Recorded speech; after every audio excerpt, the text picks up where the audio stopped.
अस्सलामुअलैकुम। Pakistan economy watch के latest edition में खुश आमदीद। मैं हूं इमरान सुल्तान।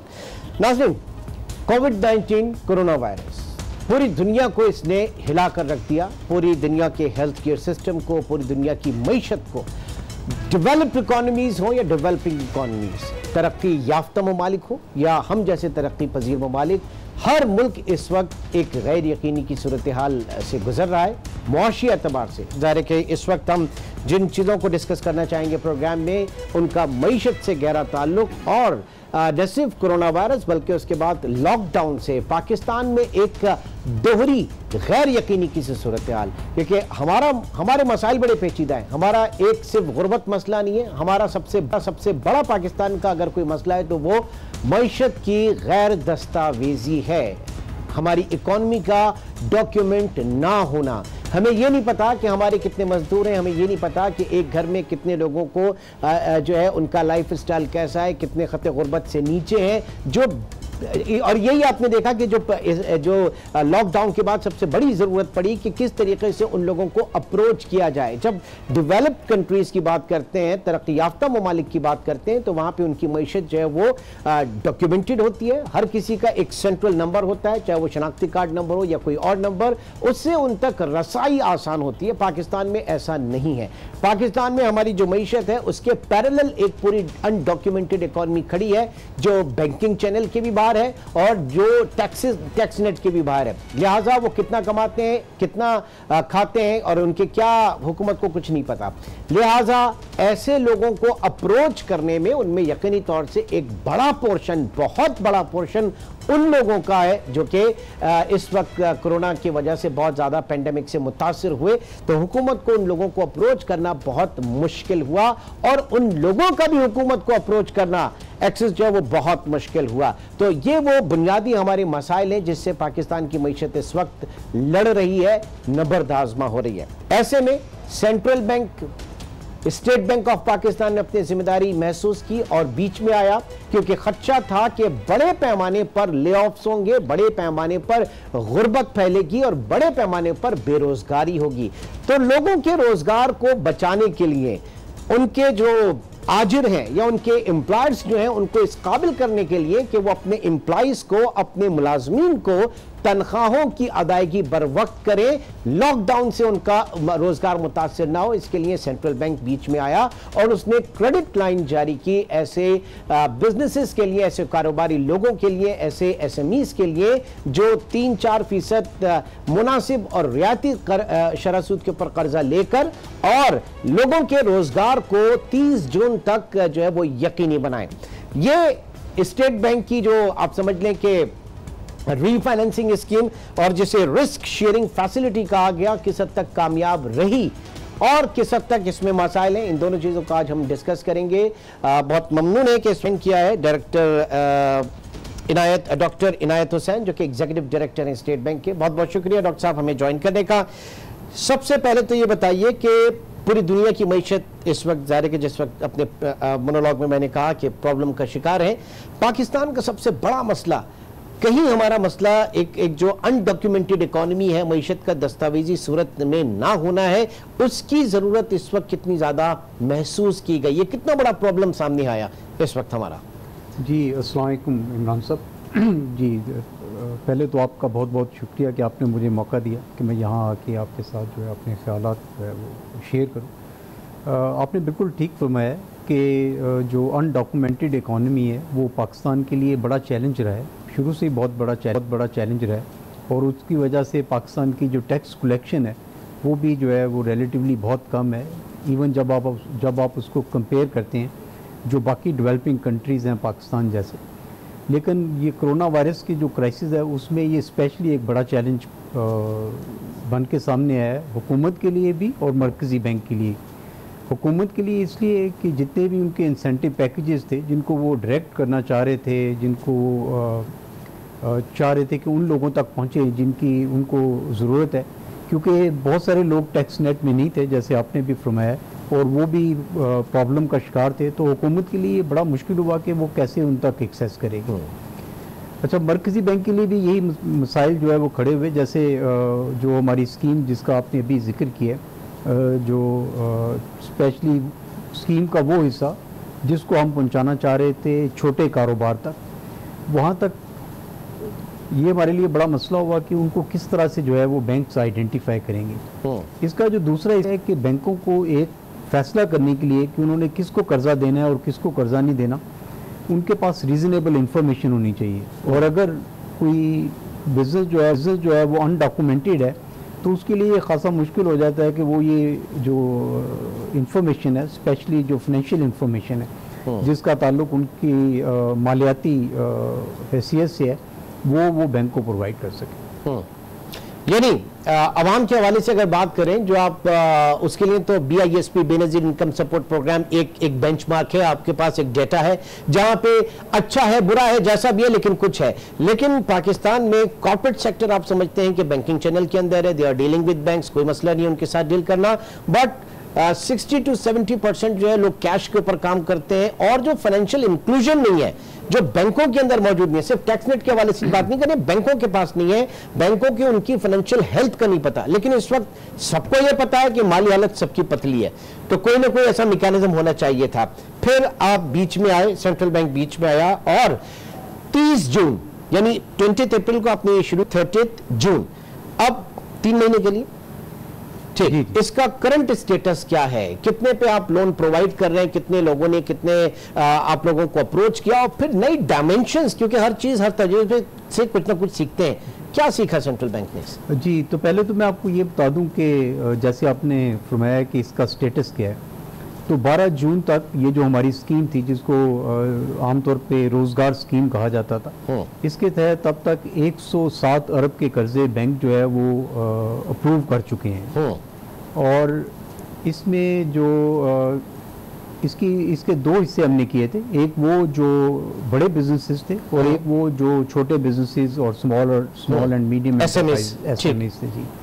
तो जो छोटे इसमें जो छोटे कारोबारी हजरात और कारोबार थे वो 23.5 अरब के कर्जे बैंक जो है उनके लिए अप्रूव कर चुके हैं। अब इसमें मैं आपको ये बता दूं कि अगर आप वैसे देखेंगे नंबर्स में, तो नंबर्स में तो टोटल जो ये छोटे कारोबार हैं वो बड़ी सब्सटेंशियल है कि 2/3 बैंकों ने ये कर्जे जिन बिजनेसेस को अप्रूव किए हैं, जिन बिजनेसेस के लिए, उसमें ये छोटे कारोबार जो हैं तकरीबन 2/3 हैं, 2/3 जी। लेकिन अगर आप देखेंगे कि उसको अमाउंट में देखेंगे यानी रकम में देखेंगे तो उसमें एक्चुअली जो छोटे कारोबार हैं उनका ये हिस्सा सिर्फ 22% है। अच्छा, और यानी कोई फाइनेंशियल इंक्लूजन का मसला है वहां पे, कहीं ना कहीं किसी न किस्म का कुछ चार्ट्स और ग्राफ्स भी हैं, उसके साथ ही कंटिन्यूएशन में बात को आगे लेके चलेंगे। सबसे पहले अगर बात करें परफॉर्मिंग बैंक्स जो है, इस हिसाब से 5 बैंक्स जो हैं, और ये performance of banks with respect to acceptance ratio, top 5 banks जो है स्क्रीन पे इस वक्त आपको डिस्प्ले हो जाने चाहिए। Bank Al Falah amount acceptance ratio है इसका 65% और 70% एप्लीकेशन एक्सेप्टेंस रेशियो है इसका जी। ठीक है, जरा थोड़ा सा बैंक टू बैंक इस वक्त अगर आप कमेंट करना चाहें। फिर अस्करी बैंक में हम देख रहे हैं कि सेकंड नंबर पे 67% जो है इसका अमाउंट एक्सेप्टेंस रेशियो है। बैंक अल हबीब इसमें मौजूद है, हबीब बैंक लिमिटेड इसमें मौजूद है, और जेएस बैंक भी इसमें मौजूद है। 83% जो है उनका अमाउंट एक्सेप्टेंस रेशियो है। जरा इसके ऊपर डॉक्टर साहब कमेंट कीजिएगा थोड़ा सा इन चार्ट्स के ऊपर। जी, पहले तो मैं आपको ये बताना चाहूँगा कि ये पहली मरतबा ऐसा हुआ है कि स्टेट बैंक ऑफ पाकिस्तान ने ये जो इन्फॉर्मेशन है उसको शेयर किया है जनरल पब्लिक के साथ। और इसमें हमारा जो मकसद था वो ये था कि इसमें जो बैंक अच्छा परफॉर्म कर रहे हैं उनकी भी इंफॉर्मेशन जो है वो आवाम तक भी पहुंचे और कारोबारी हजरात तक भी पहुंचे, ताकि उनको पता हो कि कौन से बैंक्स इस वक्त ऐसे हैं कि जो एक्टिवली परसू कर रहे हैं इस स्कीम को, और फिर एक्टिवली जो है वो अप्रूव भी कर रहे हैं एप्लीकेशंस। तो ये अभी जो आपने चार्ट दिखाया है जिसमें 5 बैंक थे, जिसमें टॉप पे जो है वो जेएस बैंक है, जहांगीर सिद्दीकी बैंक, उसके बाद दूसरे नंबर पे हबीब बैंक है, फिर बैंक अल हबीब है, और फिर बैंक अल-फलाह और अस्करी और बैंक अल-फलाह है।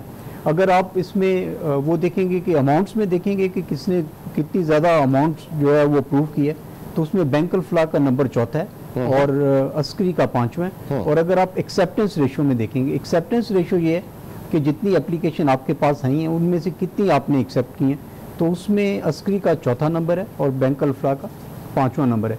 यानी जो दोनों क्राइटेरिया थे हमारे, एक तो जो टोटल उन्होंने कर्जे मंजूर किए और फिर किस शरह के साथ मंजूर किए, उन दोनों क्राइटेरिया में ये 5 बैंक जो है टॉप 5 पे आते हैं।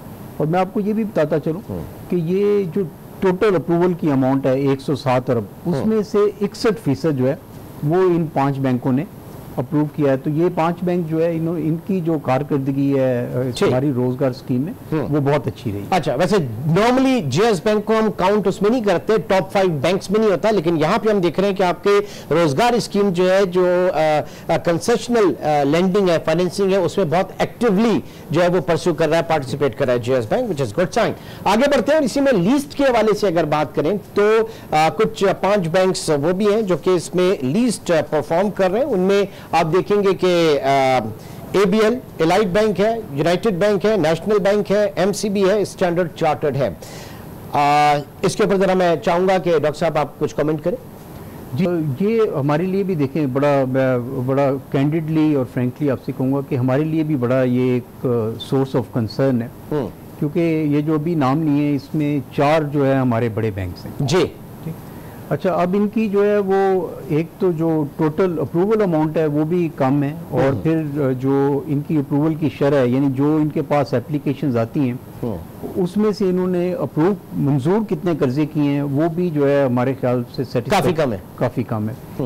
तो इससे वजह क्या, व्हाट्स योर एनालिसिस? जी बिल्कुल, इसकी देखें 2 इसकी जो है वो डायमेंशंस हैं। एक तो ये है कि इनके पास इसका मतलब है एक तो एप्लीकेशन बहुत कम रही है, तो कर्जे की एप्लीकेशन का कम आना ये साबित करता है कि ये बैंक उतना एक्टिवली इस स्कीम को परसू नहीं कर रहे या उतना एक्टिवली इसको मार्केट नहीं कर रहे जितना फॉर एग्जांपल वो बैंक्स कर रहे हैं जो भी जिनके हमने नाम लिए 5 बैंक। प्रोसेस बहुत कम्बरसम है, केवाईसी कस्टमर का इन बैंकों के नजदीक। जी, प्रोसेस, और एक तो प्रोसेस भी लंबा हो सकता है जैसे बिल्कुल आपने फरमाया, और दूसरा ये हो सकता है कि इनका जो रिस्क टेकिंग क्राइटेरिया है वो जो है वो रिलेटिवली ज़्यादा स्ट्रिंजेंट है, यानी वो ज़्यादा सख्त है, जिसकी वजह से बहुत सारी एप्लीकेशन ये मंजूर नहीं कर पा रहे।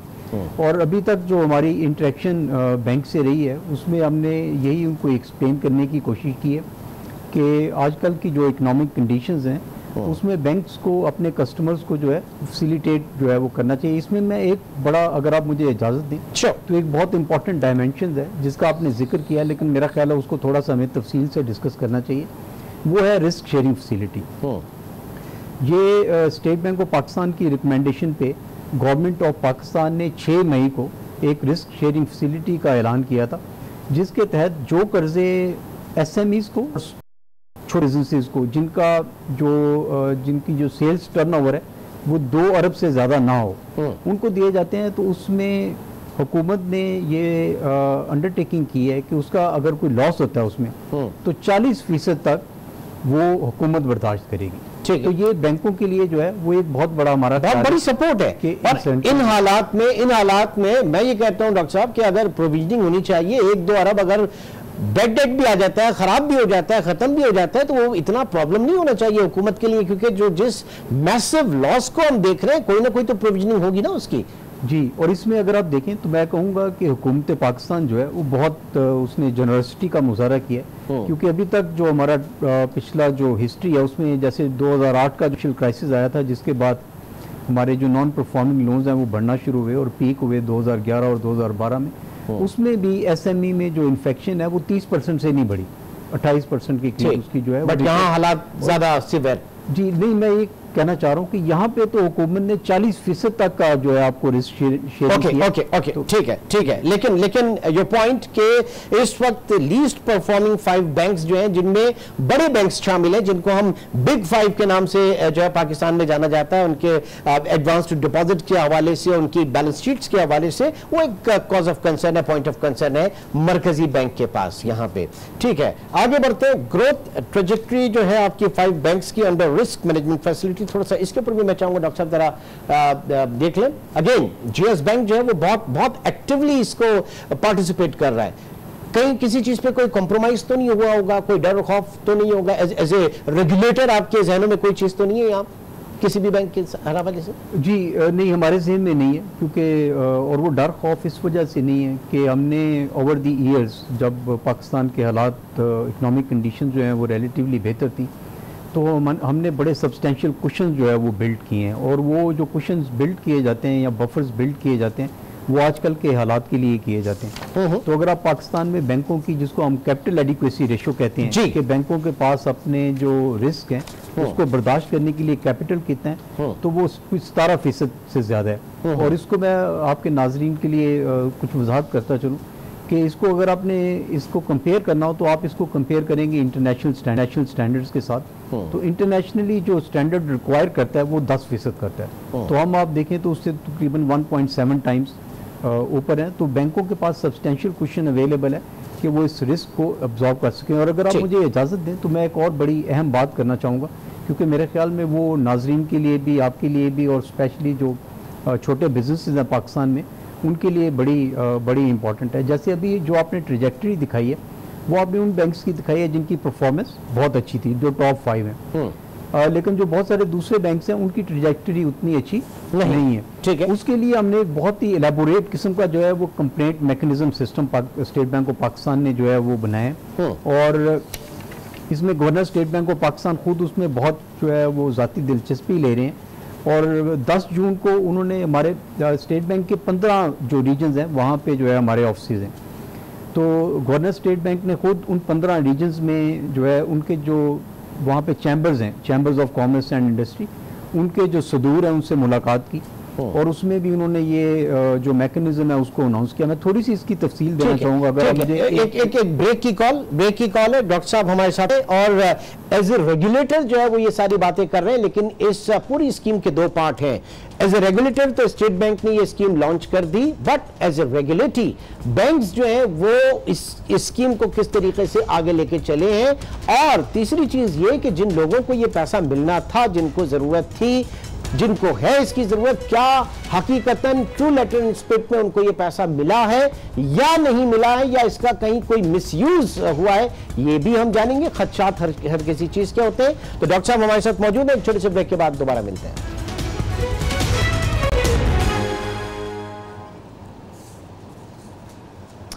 Welcome back. नाज़रीन, doctor Inayat Hussain, executive director State Bank of Pakistan हमारे साथ मौजूद हैं, और ब्रेक पे जाने से पहले मैकेनिज्म के हवाले से बता रहे थे। जी डॉक्टर साहब प्लीज। जी इमरान साहब, तो मैं ये एक्सप्लेन कर रहा था कि कंप्लेंट रेजोल्यूशन के लिए स्पेशली रिस्क शेयरिंग, जो RSF जिसको हम कहते हैं, रिस्क शेयरिंग फाइनेंसिंग फैसिलिटी, उसके लिए स्टेट बैंक ऑफ पाकिस्तान ने एक बहुत एलेबोरेट किस्म का जो है वो मैकेनिज्म जो है वो तरतीब दी है। और ये पहली दफ़ा हुआ है कि स्टेट बैंक ऑफ पाकिस्तान ने इतने कॉम्प्रिहेंसिव तरीके से इस किस्म का कोई मैकेनिज्म जो है वो डेवलप किया। इस मैकेनिज्म में जो हमारे 15 ब्रांचेज हैं उनके जो डॉक्टर साहब मैं आपसे कंटिन्यू करूंगा। इस वक्त एक ब्रेकिंग न्यूज की तरफ चलेंगे। मुफ्ती नईम मरहूम की नमाज जनाजा इस वक्त हो रही है, इस वक्त हम आपके लिए चलते हैं।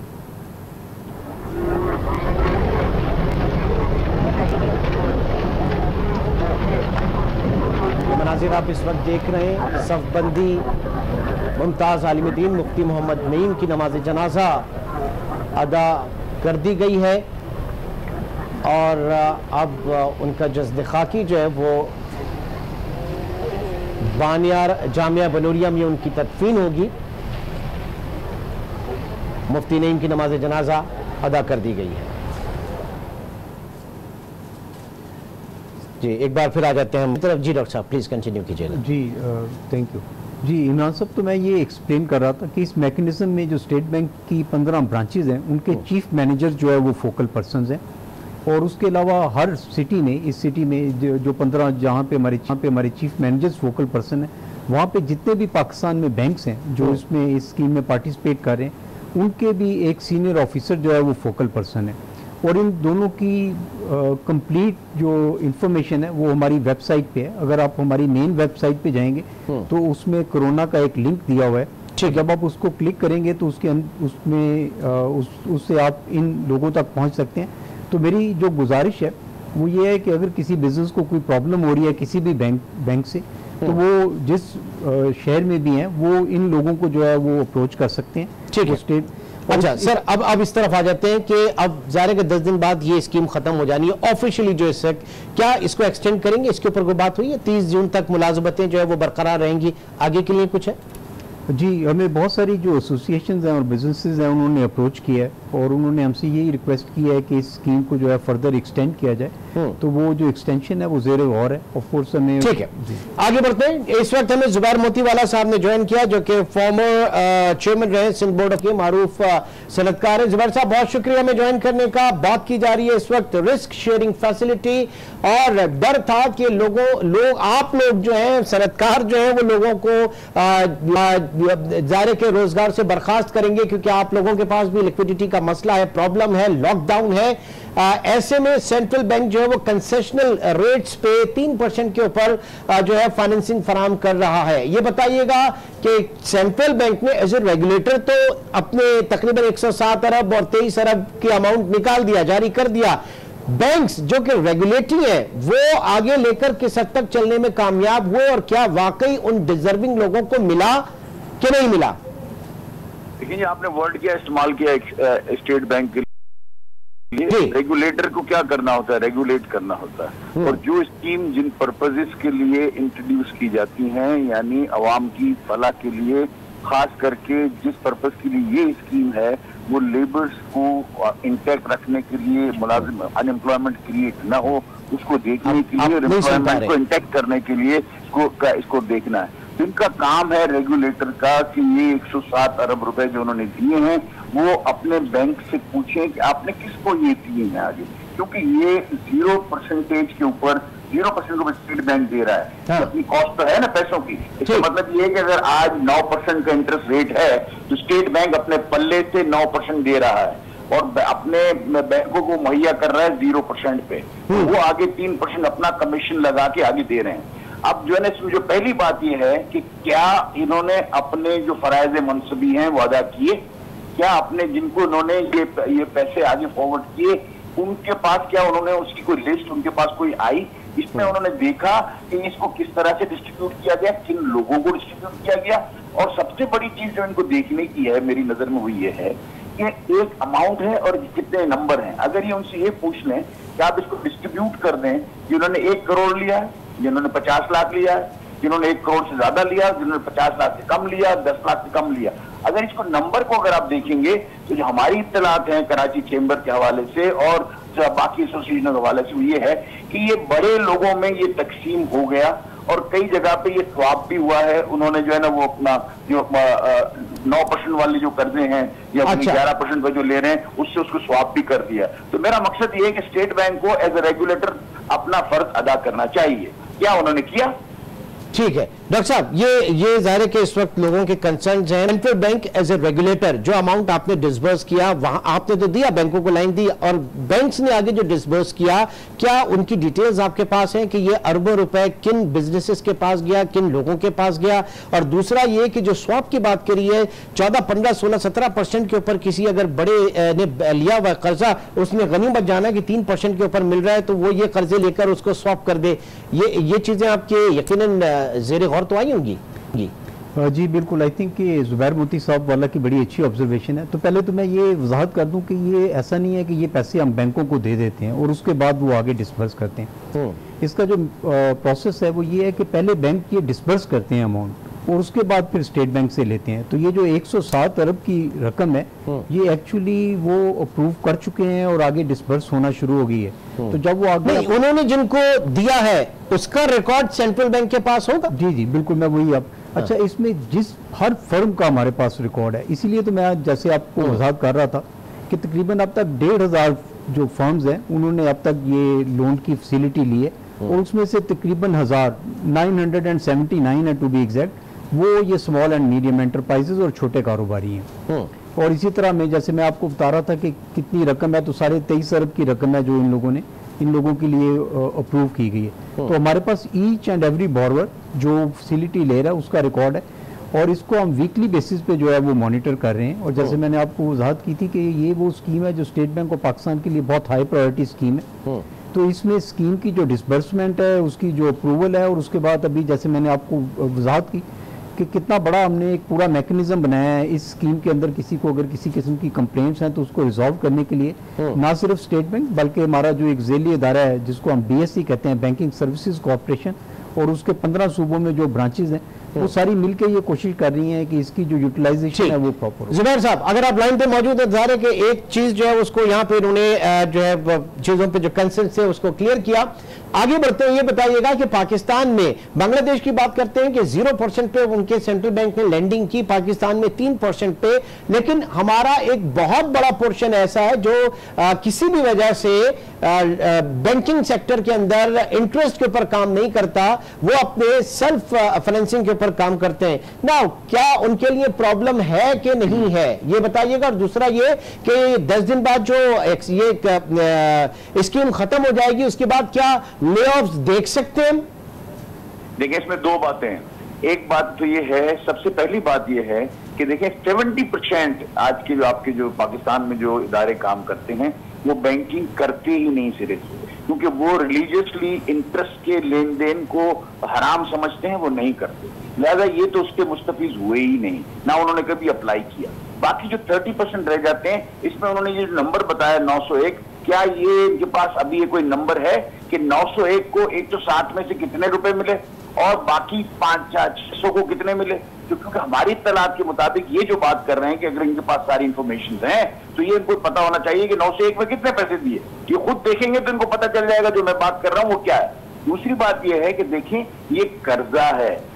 इमरान, जो समझने की बात है, जो हुकूमत से मैं इस्तदा करना चाहता हूं कि जब वो इतना बड़ा लॉस कर रही हैं इंडस्ट्रियां, तो ये जो कर्जा लेके आज मैंने नहीं देना, कल देना है, जिस तरह के कोलेटरल बैंकों के होते हैं, वो तो आपके आने वाली नस्लों के जो मकान बनने वाले होंगे कभी वो भी लिखवा लेते हैं। तो ये तो सवाल ही नहीं पैदा होता कि आप इससे बच सके। तो ये पैसे आगे ऐसा कौन सा सब कुछ ठीक हो जाने वाला है अगले महीने से, इसके अगले महीने से, कि हम उसके कर्ज वापसी के लिए हम तैयार हो जाएंगे या नहीं है? मेरा जो सवाल है वो ये पूछ लें कि 900 लोगों को जो जिसको SME कहते हैं, कितने रुपए डिस्बर्स हुए और 107 में से बाकी वो कितने हुए? ठीक है, और कम से कम अगर ऐसी कोई चीज है तो वो एसोसिएशंस के साथ शायद शेयर कर लें अगर करना चाहें तो। बहुत शुक्रिया, बैठ के प्राइवेट। ठीक है जुबैर साहब, बहुत शुक्रिया। डॉक्टर साहब हमारे साथ मौजूद है जिनसे इसके ऊपर हम बात करना चाहेंगे। एक छोटे से ब्रेक की तरफ चलेंगे और ब्रेक के बाद जारी रहेगा, और इसकी जो इश्यूज हैं, जो पेचीदगियां हैं, डॉक्टर साहब डॉक्टर इनायत हुसैन हमारे साथ मौजूद है। एक छोटे से ब्रेक के बाद दोबारा मिलते हैं। वेलकम बैक जी। डॉक्टर इनायत साहब, जो बात की जा रही है 900 SMEs जो है, एक लिस्ट अगर शेयर कर लें एसोसिएशन वगैरह के साथ, तो ये इबाम नहीं खत्म हो जाएंगे? जी, एक तो मैं ये वजाहत कर दूं कि वो जुबैर साहब बार बार कह रहे थे कि ये स्टेट बैंक के पास ये इंफॉर्मेशन होनी चाहिए। सिर्फ इस स्कीम में नहीं बल्कि रीफाइनेंस की जितनी स्कीम्स हैं उसमें हर बोरोवर की इंफॉर्मेशन स्टेट बैंक के पास होती है, क्योंकि बैंक हमें बताता है कि उसने फॉर एग्जांपल कंपनी ABC को इतना कर्जा दिया है और फिर वो स्टेट बैंक से उसका रीफाइनेंस लेता है। रीफाइनेंस का मतलब ही यही है। अच्छा। बैंक जो हबीब बैंक फॉर एग्जांपल अपने एक क्लाइंट को जो है वो कर्जा देगा और फिर स्टेट बैंक के पास आएगा, उसको बताएगा कि इस क्लाइंट को कर्जा दिया और उससे रीफाइनेंस लेगा। तो इसमें कंप्लीट इंफॉर्मेशन हमारे पास है। और 979 ये कंपनीज हैं और 23.5 बिलियन की अमाउंट है, 23.5 अरब की। तो वो तो हम बार बार बता रहे हैं। तो फिर ये है कि ये इंफॉर्मेशन हमारी वेबसाइट पे भी अवेलेबल है और हम उसको वीकली बेसिस पे अपडेट भी करें। अच्छा, सेकेंडली मैं आई विल बी क्विक क्योंकि शायद टाइम भी आपके पास कम है। और दूसरी जो इन्होंने कर्जे का बताया, अच्छा ये देखिए, इसको हमें अंदाजा था कि कोरोना की सिचुएशन कैसी है, इसीलिए इसकी जो वापसी की वो टर्म्स एंड कंडीशंस है वो बहुत आसान है। यानी ये अप्रैल मई और जून में इसकी डिसबर्समेंट होगी, उसके बाद 6 महीने तक ग्रेस पीरियड है। अच्छा। जिसमें बैंकों ने इसकी, जिसमें बोरोवर्स ने इसकी रीपेमेंट नहीं करनी, और उसके बाद इसकी रीपेमेंट अगले साल स्टार्ट होगी और वो 2 साल तक वो उसकी रीपेमेंट करेंगे 8 आसान। Fair enough. यानी हम जो इस वक्त देख रहे हैं इन हालात में स्कूल्स जो हैं वो बड़े परेशान हैं, उनके पास वो भी इससे फायदा उठा सकते हैं, खुद मीडिया हाउसेस इससे फायदा उठा सकते हैं, स्टेट बैंक को अप्रोच कर सकते हैं। ये जो मुश्किल का ये वक्त है। हमारे साथ इसमें सदर Pakistan businessman and intellectual forum Niaz Zahid Hussain. Zahid साहब, एक आसानी लेकर आए हैं आप लोगों के लिए सेंट्रल बैंक। किस हद तक बैंक्स जो है अकोमोडेट कर रहे हैं और किस हद तक पाकिस्तान में इस चीज से फायदा उठाया जा रहा है, माइंडेड के एक ऐसी मैशत में जिसका एक बहुत बड़ा पोर्शन अनडॉक्यूमेंटेड है? जाहिद साहब जी, बहुत शुक्रिया जनाब, आपने मुझे लाइन पे लिया। देखिए, बात यह है कि जैसे भी जुबैर मोती वाला ने कहा ये तो ठीक है, इनके पास स्टेट बैंक है, रेगुलेटर है, और इनके पास तो एक एक पाई का हिसाब होगा कि किसने कितने पैसे लिए, तो ये तो बात अंडरस्टूड है। जो बात असल में जुबैर साहब कहना चाह रहे थे या शायद कह नहीं पाए, वो मैं कह देता हूँ। बात यह है कि जिन लोगों की ऑलरेडी क्रेडिट लाइन हैं बैंकों के साथ और जिनके पास कोलेटरल अवेलेबल हैं और क्रेडिट लाइन बनी हुई है, वो तो इस स्कीम से फायदा उठा सकते हैं, और उन्होंने इस फायदा उठाया। और यही उन्होंने जुबैर मोतीवाला ने कहा कि इन्होंने वो स्वैप कर लिया जो लोग पहले से वहां मौजूद थे। ठीक है, बात यह है कि जिनकी क्रेडिट लाइंस नहीं है ऑलरेडी बैंक के साथ, असल में तो इफेक्टिव वो हैं, उनको जरूरत थी पैसों की, और जिनके पास कोलेटरल नहीं है उनको जरूरत थी। मिसाल के तौर पर मैं अगर वेल ऑफ आदमी हूँ, मेरे पास कोलेटरल भी है, सब कुछ है, तो मुझे तो लग्जरी के लिए बैंक जाना है कि जी ये पैसे लेके दूसरे पैसे वापस कर दूं महंगे वाले, ठीक है सही। लेकिन अगर मैं वाकई परेशान हूँ और मेरे पास कोलेटरल नहीं है, क्रेडिट लाइन नहीं है, मिसाल के तौर पे हज उम्रा वाले हैं, मिसाल के तौर पे ओवरसीज पाकिस्तानी को जो भेजते हैं वो लोग हैं, मिसाल के तौर पे ट्रैवल एंड टूरिज्म वाले हैं, तो इस टाइप के जो लोग हैं, या मिसाल के तौर पे ख्वातीन वर्कर्स हैं जो अपना काम करती हैं, कारोबार करती हैं, ये लोग जो है असल में तो एपिटाइट इनकी थी और इनको पैसे मिलने चाहिए थे। उसके लिए होना ये चाहिए था कि जैसे गवर्नमेंट ऑफ पाकिस्तान ने 40% उसको किया है कि जी उसका रिस्क 40% गवर्नमेंट दे रही है।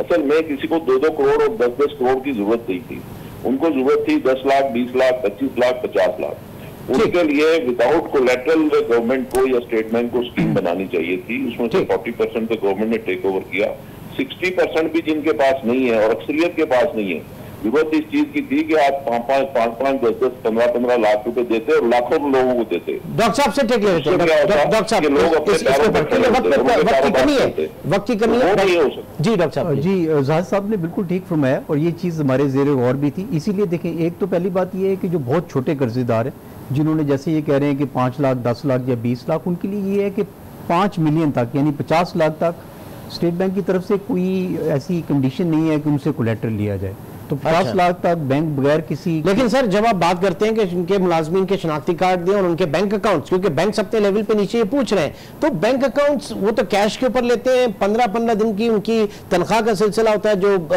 फोर्टनाइटली होती है, हर 10 दिन बाद बेचारे एडवांस के लिए खड़े हो जाते हैं, तो बैंक अकाउंट्स कहाँ से देंगे उनके? जी नहीं इमरान साहब, ऐसा नहीं, हमने ये कंडीशन कतई नहीं लगाई कि उनके लाजमी बैंक अकाउंट होने चाहिए। बैंक नहीं लगा रहे? नहीं, बैंक भी नहीं लगा रहे, और बहुत सारे ऐसे कर्जे दिए गए जो बगैर बैंक अकाउंट्स के दिए गए।